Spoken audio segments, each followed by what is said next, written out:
Oi gente, tudo bem com vocês? Sejam bem-vindos a mais um vídeo desse canal.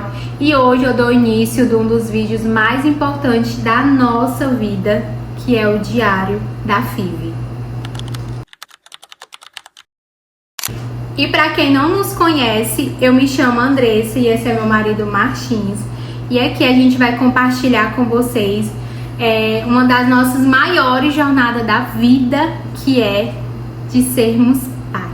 Quando começou a nossa tentativa? Então assim, a nossa tentativa começou em novembro de 2021, quando eu decidi parar de tomar os anticoncepcionais, que a gente conversou, né, amor? E falamos que a gente queria sermos pais, né? Eu parei e aí fiquei sem tomar o remédio, a gente tentando nas formas naturais. Passou o ano de 2022, nada. Então já tava ali frustrada. 2023 eu fui procurar ajuda médica, né? Já estava trabalhando, tinha voltado a trabalhar em 2022 no finalzinho, então fiz o plano de saúde pela empresa. E aí eu fui procurar para ver se meus exames estavam tudo ok, se tinha algo de errado comigo. Então eu fiz os exames de rotina, né, que a gente mulher faz todo ano, que é o correto, né, que é para fazer. E não deu nada, né, de início. Em 2024 fui de novo fazer meus exames de rotina. E aí eu fiz uma transvaginal, onde o médico suspeitou que eu tinha o útero bicorno. Então ele explicou mais ou menos o que era, e eu vou explicar aqui pra vocês. É como se o meu útero tivesse tido uma má formação quando eu estava dentro do útero da minha mãe. Mas eu vou deixar aí na tela, tá? Pra vocês poderem entender melhor. O médico pediu pra mim poder investigar. Ele me passou pra outro médico especialista. E nisso a gente deu início para ver se eu realmente tinha esse útero bicorno ou não. Então o médico também passou mapeamento endométrio, amor? Endometriose. Mapeamento da endometriose. Pronto, mapeamento da endometriose eu fiz. E aí não deu nada. Aí ele falou assim: Andressa, vamos fazer uma biópsia do seu útero. E aí a gente foi. No caso eu fui, né? Morrendo de medo, pois nunca tinha feito nenhum tipo de cirurgia, nem nada do tipo. E é um procedimento que você tem que ficar sedada. E aí foi. E muito tensa, né? Porque quando a gente faz exame, a gente fica bastante tensa na hora do resultado. E ele falou: olha, não tem nada, você tá ok, o seu útero está pronto para receber um bebê. E aí isso deu um alívio, mas mesmo assim a gente ainda ficou, né, bastante preocupado porque não estava acontecendo. E aí importante, só dar um adendo, que é importante ressaltar que quando a gente iniciou lá em 2022, a gente passou 2022 tentando, era com aquele pensamento como a maioria das pessoas tem, quando é mais jovem, de que a gravidez é algo muito fácil. A gente entra na fase da juventude ali, na puberdade, tendo esse pensamento de que qualquer erro, qualquer vacilo que se der, pode se engravidar, e então entra cheio de preocupações, de medos, enfim. E a gente cresce com esse pensamento de que a gravidez é algo fácil, é algo rápido, que qualquer vacilo, que qualquer momento ali errado, você engravida, enfim, aquilo muda a sua vida, enfim, e pessoas esperam ter um momento oportuno, um momento ideal para engravidar. E a gente iniciou aquilo com esse pensamento de que a gente está pronto, vida financeira está ok, casa está ok, casamento está ok, vida espiritual está ok, só falta agora o nosso filho. Então a gente iniciou com esse pensamento. Quando entramos de fato nessa fase, a gente enxergou que não é uma fase tão simples, não é tão rápido. A gente começou a ouvir relatos, ouvir histórias de que realmente não é tão fácil. Apesar de que tem situações de pessoas que no primeiro momento, ali no primeiro ato sexual, casou ali, ou então casou e já engravida. Quando para o anticoncepcional, vou engravidar, parou e já foi. E a gente achava que a gente ia ser um desses casais, né? Já tinha organizado tudo e agora vamos só para o anticoncepcional. Até porque, teoricamente saudáveis, né? Na época lá, a gente tinha uma rotina bem ativa, a gente era teoricamente saudáveis, então jovens, muito jovens. Então tinha tudo para acontecer. Quando não aconteceu, naquele primeiro ano, a gente começou a se perguntar, foi aí que a Andressa, de fato, como ela já contou, começou a buscar entender o porquê. Aí foi quando a gente, de fato, teve alguns motivos para ir seguindo, né, a esse processo.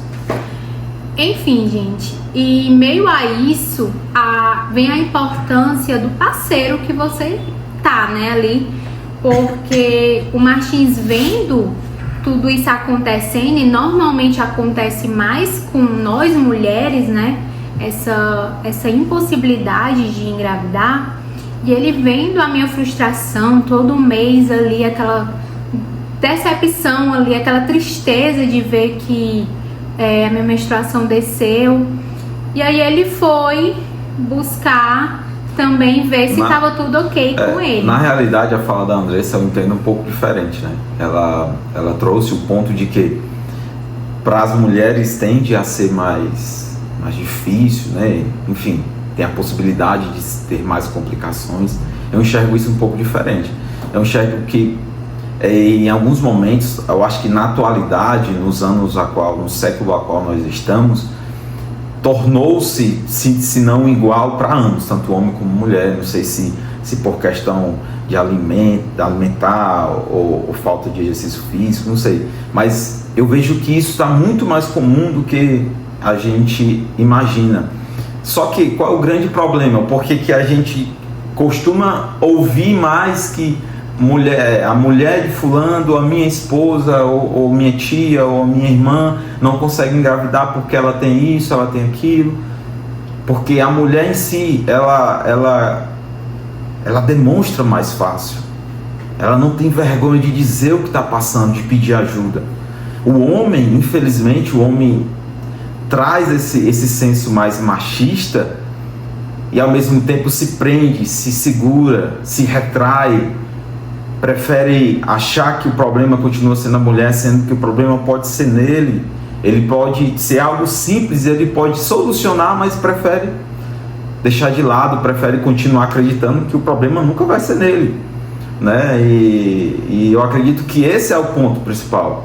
Não é que as mulheres têm mais dificuldade de engravidar, que sempre o problema de infertilidade no casal vem da mulher, mas que o problema na maioria dos casais, quando a infertilidade está no lado masculino, existe um machismo que faz com que esses homens prefiram culpar a mulher, dizer, você quer isso, você quer aquilo, você que não consegue, do que ir de fato em busca de pelo menos entender se pode ser ele ou não. Mas o que eu quis dizer com isso, né, não cortando nenhum momento a fala do meu esposo, porque realmente ele tem toda a razão, acho que tem que ser um tabu a ser quebrado. Hoje em dia, como a gente está dentro dessa porcentagem, né, dessa bolha, a gente consegue entender que tem muitos homens que têm problema de infertilidade, mas tem vergonha de ir atrás, né, prefere realmente dizer que é por causa da mulher. Mas enfim, a sociedade em si, ela criou essa crença, né, de dizer que é a mulher. No entanto, olha pra mim, me ofereceram garrafada, remédio, isso e aquilo, tudo pra mim tomar, sendo que eu falava, gente, tá tudo ok comigo, eu fiz todos os meus exames, estão tudo ok, por que eu tenho que estar tomando isso se está tudo ok comigo, entendeu? Então é isso que aconteceu. Então agora eu vou passar pro Martins falar mais, né, que ele fala tão bem, tô aprendendo ainda com ele, e ele poder explicar, né, o que foi que aconteceu, o que foi que descobriu nos exames, certo? Então, com você, meu amor. Agora, vindo para o meu lado, né, a Andressa explanou um pouco sobre o que ela passou, os exames que ela teve que ser submetida a fazer. E a gente enxergou, junto com a ajuda médica, que da parte dela estava tudo ok, então não tinha o porquê a gente não engravidar. Daí entra um passo primordial, que é a minha parte, de buscar entender se essa dificuldade ao engravidar não partiria de mim. Então a gente iniciou com a consulta, né, com o urologista. O urologista logo pediu um exame chamado espermograma, que é a contagem dos espermas, para ver como está também a saúde dos espermas, né? E a gente foi fazer esse exame. Logo nesse primeiro exame a gente teve uma notícia não tão ruim, não tão boa, perdão. Uma baixa, assim, enorme de espermatozoides, né? Assim, falando bem leigamente, um homem sadio, normal, na minha faixa etária de idade, ele produz ali, sei lá, 43, 46 milhões de espermatozoides. A minha estava em 2, 3 milhões de espermatozoides. Dentre eles, a grande maioria morria ou não tinha cauda ou tinha cabeça achatada, enfim. Então dentre esses era uma porcentagem muito minúscula de sadios. Só que desses sadios ainda existia uma outra porcentagem, que era a porcentagem dos ativos, dos que vão em busca do óvulo, né? E no meio do caminho ele se perde, morre, enfim. Então, quando eu retornei com o resultado para o médico, tá baixo, mas a gente consegue, com o tratamento, melhorar isso. Passou um medicamento chamado Clomid, se eu não me engano. Sim. Durante 6 meses eu tomei, e esse medicamento ele mexeu muito comigo, muito com meus hormônios, fiquei muito irritado, muita espinha, cansaço. Resumindo, sono. um homem de TPM. Homem de TPM. E passou-se 6 meses, eu fui refazer o exame novamente, né? Refiz o exame e deu uma melhoria minúscula, né? Quase significativa. Sei lá, saltou aí de 2 para 3, enfim.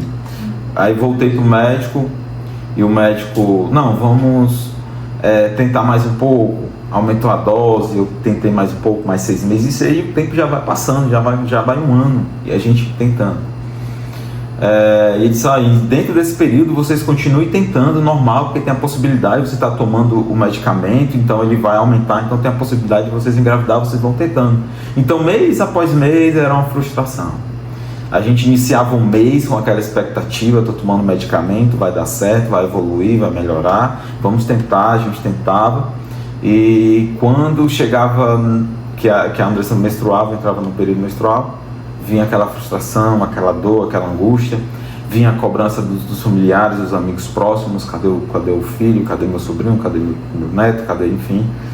Isso nos frustrando, a gente faz parte de uma igreja, a igreja também cobra isso, né? E a gente ficava com aquela frustração, aquela dor. Eu decidi mudar de médico, de urologista, fui para um outro urologista, para esse outro médico. Ele me disse que a gente poderia tentar vários outros medicamentos, que existiam medicamentos, enfim, do mais barato ao médio ao mais caro, e isso ia depender do meu bolso, enfim, se eu quisesse tentar, né? Ele falou, você ainda é muito jovem, dá para continuar tentando, e isso veio mais remédios, foi mais 6 meses tomando medicamentos e nada. No final desses 6 meses de medicamentos, fiz mais um exame, deu baixíssimos. Na realidade, melhorou, se eu não me engano, nesse terceiro exame deu uma melhorada, foi para 5 milhões, algo nesse tipo. Mas ainda é muito baixo,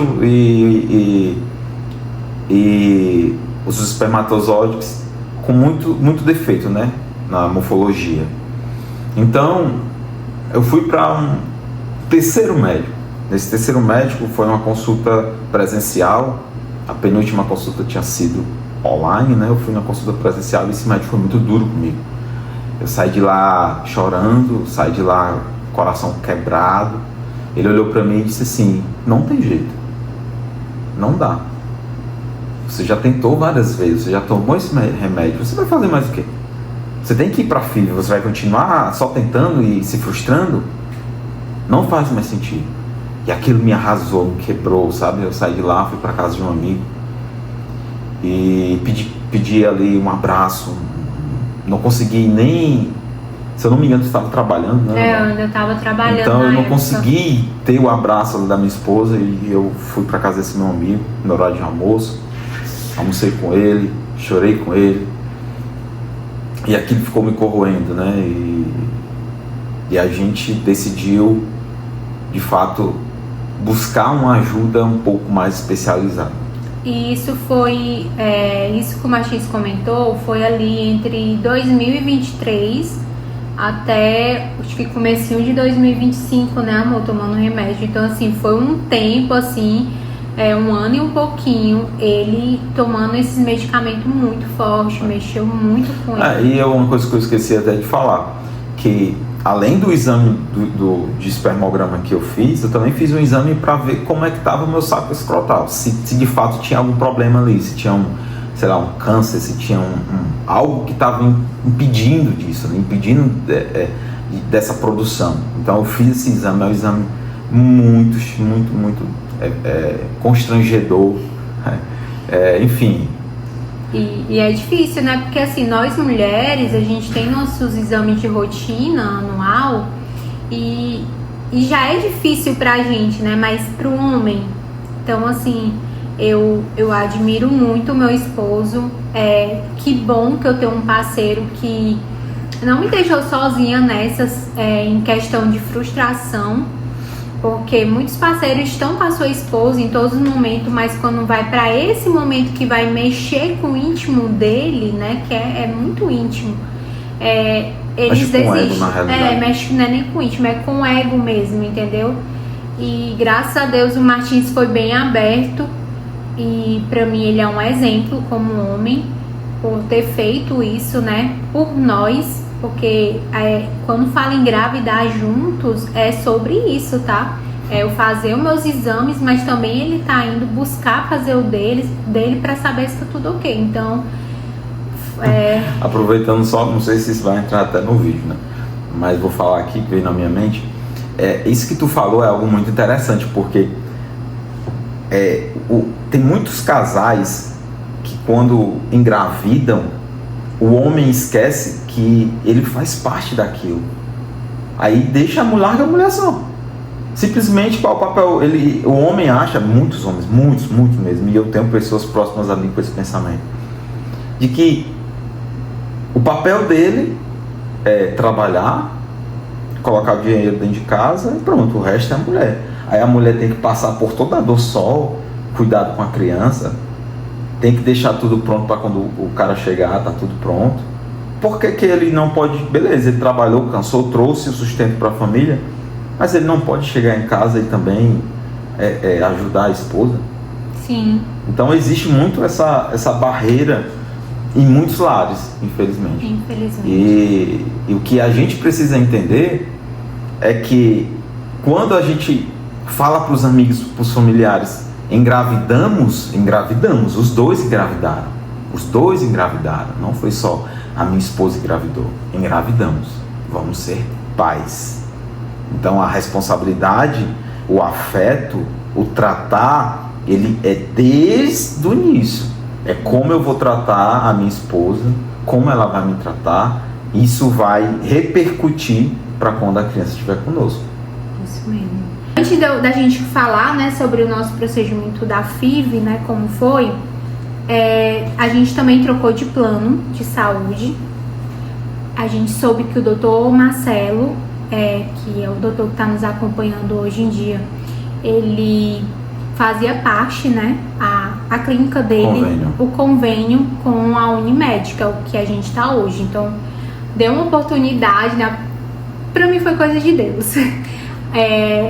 Abriu uma oportunidade desse plano, né, entrar em contato com a empresa onde meu esposo trabalha, oferecer um plano, né, amor, no mesmo valor do que o outro plano, que eu não vou citar nomes. E a gente não pensou duas vezes, porque a gente sabia que é um plano de saúde que ia atender bem a gente, né, e a gente trocou de plano E foi aí que a gente teve nossa primeira consulta, porque a consulta com o Dr. Marcelo, sem ser pelo plano, ela tinha um valor, não era, amor? 600 reais. 600 reais. Avulso. E pelo plano era não, enfim, grátis.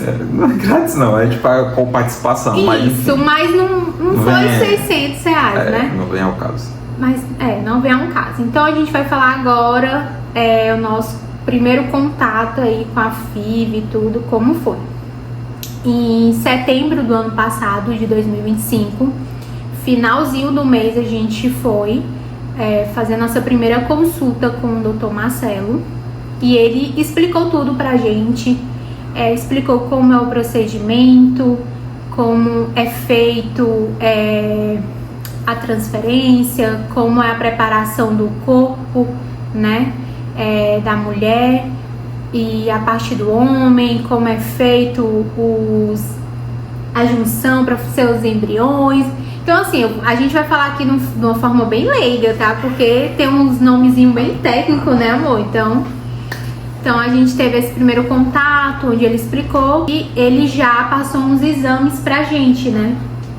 Porque antes de você começar o tratamento, você tem que fazer os exames pra saber como é que você tá. E por mais que eu já tinha feito alguns exames... Ele até avaliou, né? Ele até avaliou os que a gente já tinha feito, mas, enfim, ele tinha que refazer pra ter a visão dele. E aí, os primeiros exames que eu fiz foi os exames de imagem, tá? Que é transvaginal,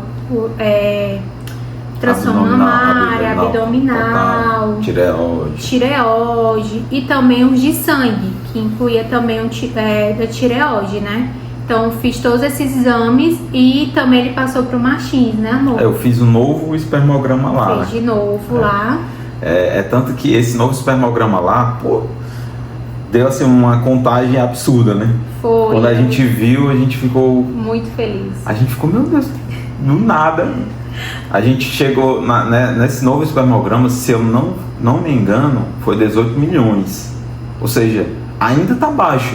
Mas em comparação com como estava antes, eu sei tomar mais medicamentos sem nada, foi um aumento muito grande. Até na consulta com o doutor a gente perguntou, doutor, por que aumentou tanto, né? Ele até passou pra gente que é mais pela clínica, ser uma clínica, a especialidade deles, então é muito mais difícil eles errarem essa contagem, né? E ele falou uma coisa muito interessante pra gente, que ele falou assim, seu Martins, quando os pacientes chegam até aqui, eles chegam com os resultados bons e aí aqui descobre que tem porcentagens baixas e tudo. E aí a gente chegou com resultado ruim e veio com resultado bom. E foi muito bom quando ele refez, deu uma alegria muito grande, porque a gente soube que a gente... eu falar, gente, porque aqui nós somos uma só carne, que tinha espermas, né? Saudáveis, coisa que no outro, né, amor, estavam praticamente todos condenados. Então aquilo pra gente foi de grande alegria quando a gente soube desse resultado, né, amor? Mas fora esses exames, né, que foram feitos, também fez o de genética, né? Então, o Martins fez o exame de genética para saber. Alguns, né? Fez alguns exames de genética. Eu também fiz o exame que ele pede de reserva ovariana, para saber como estava a minha reserva, né? Que é super importante fazer. E eu acho que se você vai fazer o procedimento da FIV, eles vão passar para você. Eu acho que nem, até se você nem for fazer o procedimento, né, da FIV, é interessante. É interessante fazer depois, principalmente quando você chega nos 30, dos 30 para lá, é sempre bom fazer, porque a gente, mulher, infelizmente tem um prazo de validade, né, que chamam, mas hoje em dia tá bem raro, tem mulher de 40 e poucos anos aí engravidando. Então, assim, a partir dos 35, a reserva vai caindo, né? Então, eu fiz essa reserva, minha reserva tá ok. O Martins fez o exame dele de genética. E aí, quando a gente retornou no começo de dezembro, né? Foi no comecinho de dezembro, antes do recesso. E aí o doutor falou, ó, se você quiser dar início, seus exames estão tudo ok, a gente pode dar início. O início qual seria? As injeções, né, que é para estimulação.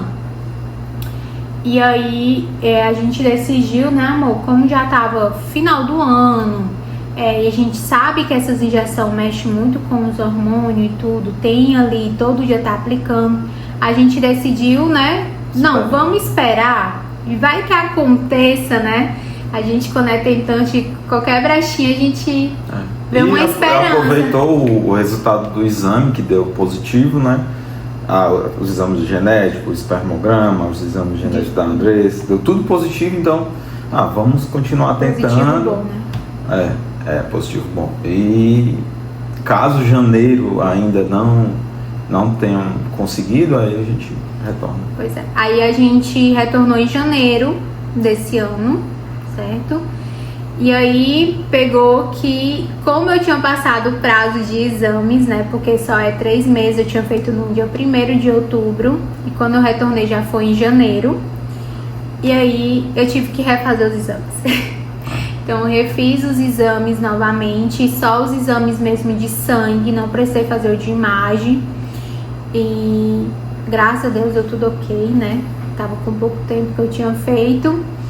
E em janeiro, né, depois da minha menstruação, eu tive que voltar lá pra dar início ao tratamento. Então, é isso, tá? Antes de encerrar, tu deixa eu falar, tô falando.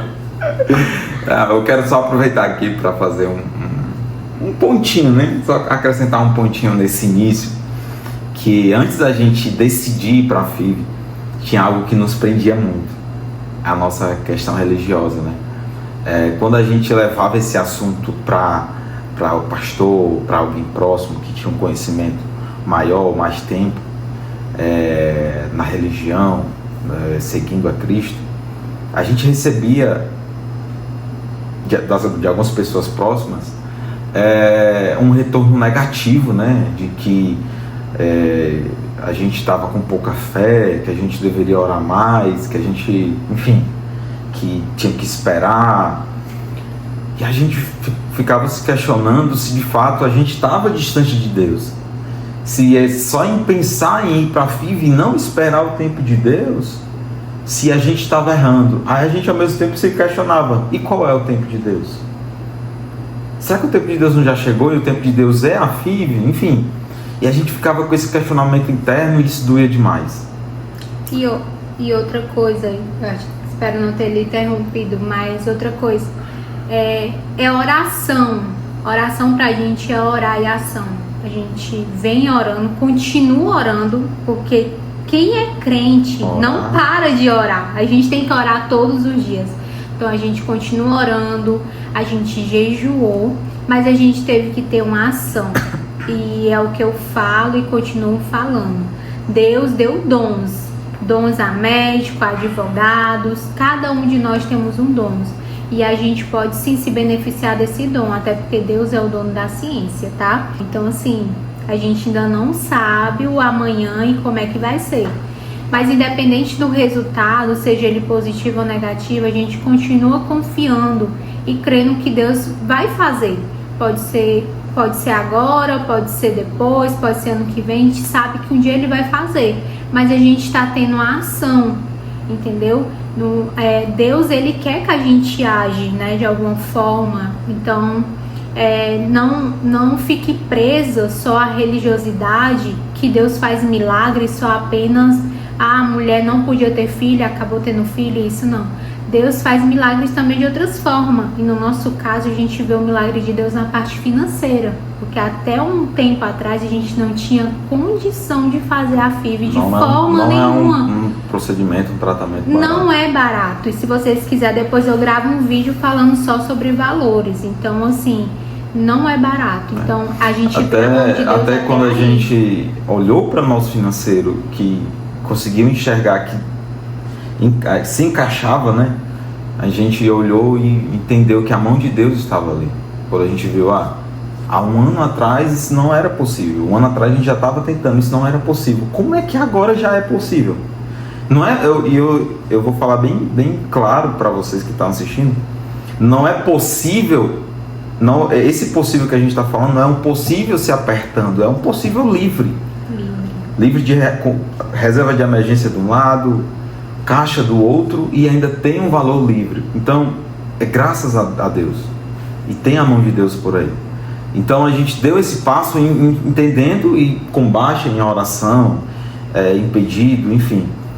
E a gente recebeu uma confirmação de Deus logo no primeiro contato que a gente teve, quando a gente iniciou o processo de fato, que a gente teve uma consulta com a psicóloga lá na clínica. Porque assim, lá interrompendo de novo, é porque lá é uma equipe, tem o Dr. Marcelo e tem a equipe toda, então a gente tem um acompanhamento também com uma psicóloga, né, enfermeiras, toda uma equipe. Embriologistas. É isso mesmo, então tem toda uma equipe. Aí quando a gente iniciou lá a consulta com ela, a doutora Camila, ela fez algumas perguntas, perguntou sobre a nossa religião, né? E a gente começou a falar, enfim. Mas até antes dela fazer essa pergunta, ela deixou bem claro, antes de tudo, de fato ela iniciar as perguntas pra gente, ela deixou bem claro, ó, eu quero que vocês entendam que aqui a gente é um intermediador. A gente não tem o dono da vida, a gente não é o dono da vida.